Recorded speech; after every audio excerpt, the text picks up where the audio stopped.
Hello, I'm Annette Young and welcome to the 51%, a show about women reshaping our world. Coming up, how an Asian economic powerhouse's greatest threat is actually from within. South Korea now has the world's lowest birth rate, with its government going as far as offering free nurseries and cash stipends in order to reverse the trend. Also in Sweden, how freezing your eggs is becoming increasingly popular among young women despite its low success rate. And the Pakistani squash player who's dedicating her life to promoting access to the sport for young people, especially girls living in conflict zones. But we begin in South Korea, where in recent years the birth rate has dropped so dramatically that it's now the lowest in the world. In 2018, it fell below the symbolic figure of one baby per woman for the first time and fell again to just 0.87 last year, well below the 2.1 needed in order to maintain a stable population. Our team on the ground report on the drastic attempts being taken to try and reverse the trend. Half of the residents in this small village 220 kilometres from Seoul are aged over 60. The only creche here almost closed last year. South Koreans, it seems, do not want to have children. When I first started working here 14 years ago, there were 80 children. Today, there are only 11, and the number just keeps on dropping year after year. The creche can only stay open with financial help from the regional authorities. Kim Young-sun has been the creche's director for 23 years. In our village, since there are many more older people than children, I had an idea. I wanted to convert this childcare centre into an old people's home. But the municipality insisted on continuing the creche. The logic behind this is that if we shut the childcare centre down, then young people and couples will never want to settle down here.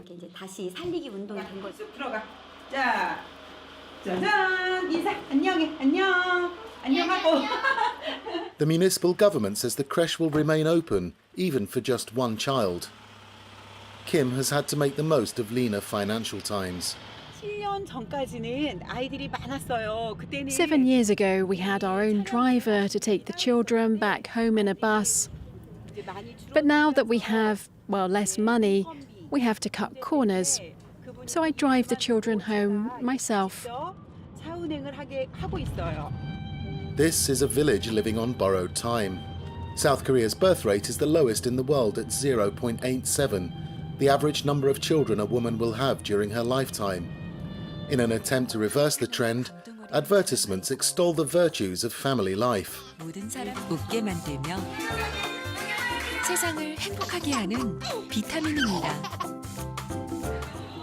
But the campaign is at odds with many women's preference for the single life, like Kang Hang-byul.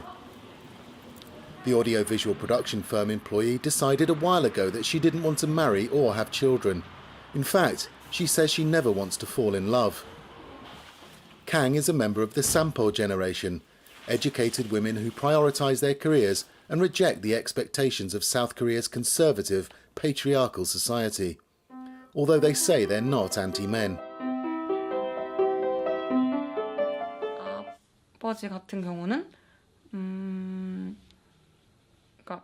When I told my father I decided to never get married, he told me he wasn't going to force me into it.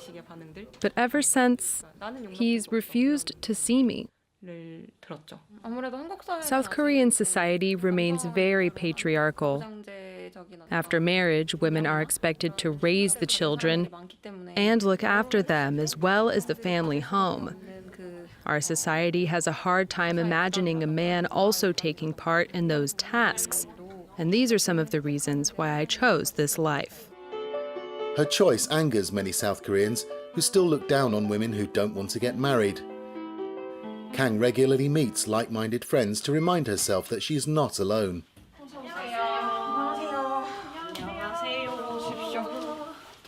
These women have also decided to go through life without marrying or having children. They meet every week as members of a support network of young women who've decided not to have children. Their slogan? To be elite without marriage. The economy plays a big part. After decades of growth, the quality of life for South Koreans is declining, especially for families. A growing number of women no longer want to get by on one salary and be dependent on their husbands. These days, more women are admitted to university than men, and more women end up graduating than men. That's why many women no longer want to just stay at home and rely on their husband's salary. Immigration could be a solution, or at least an instrument we could use to compensate this birth rate issue. But South Korean society isn't ready for a significant influx of foreigners. Over the past 12 years, the government has spent 120 billion euros on measures to encourage people to have bigger families. But the campaign has failed. Instead, South Koreans and their country face an increasingly uncertain future. Now, issues with fertility rates are not just confined to South Korea. In Sweden, more and more women are choosing to delay motherhood in their 20s and 30s, with a growing number opting to freeze their eggs. Yet the procedure is costly and also has a relatively low success rate, as Ellen Gainsford reports.